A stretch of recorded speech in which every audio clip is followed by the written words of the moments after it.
দিনাজপুরে চাহিদার তুলনায় কম বরাদ্দ পাওয়ায় সার সংকটে পড়েছেন কৃষকরা। কৃষি সম্প্রসারণ অধিদপ্তরের তথ্য বলছে, ফেব্রুয়ারি ও মার্চ ২ মাসেই এমওপি, ডিএপি ও টিএসপি সারের চাহিদার তুলনায় অনেক কম সরবরাহ মিলেছে জেলায়।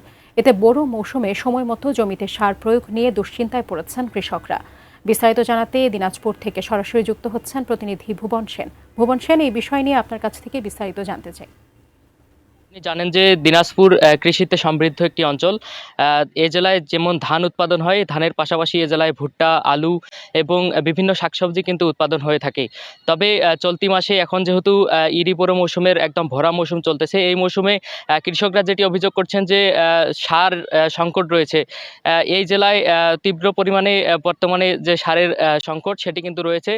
কৃষকরা বিভিন্ন ডিলার পয়েন্টে যাচ্ছেন এবং বিভিন্ন খুচরা পাইকারি দোকানে যাচ্ছেন। খুচরা পাইকারি দোকানে তারা কিন্তু সার পাচ্ছেন সীমিত পরিসরে, তবে দামের ক্ষেত্রে একটু কিছুটা চড়া হলেও তারা কিছু পরিমাণ সার পাচ্ছেন। তবে তাদের যে চাহিদা মাফিক সেই সারটুকু তারা পাচ্ছেন না।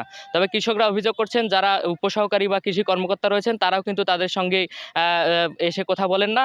এবং এই জেলার যদি আজকে একটু এই চলতি মাসের যে বরাদ্দের কথাটা একটু জানিয়ে রাখি আপনাকে।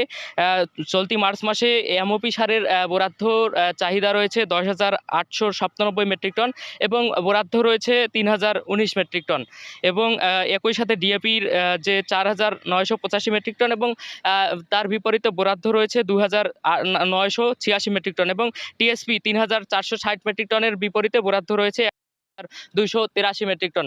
এই যে চাহিদার অর্ধেক পরিমাণ সার যে বরাদ্দ রয়েছে, এই বরাদ্দর কারণে কিন্তু তারা কৃষকরা নিয়মিতভাবে সার পাচ্ছেন না।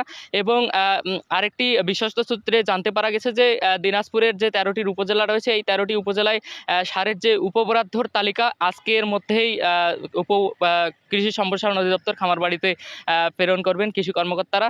একই সাথে কৃষকরা এই অভিযোগগুলো জানিয়ে আসছেন দীর্ঘদিন ধরে। এখন যেহেতু ভরা মৌসুম, এই ভরা মৌসুমে তাদের যদি সার সংকট হয় তাহলে কিন্তু তারা যে উৎপাদনের যে সংখ্যা সেটি তারা মনে করছেন। সাজিয়া।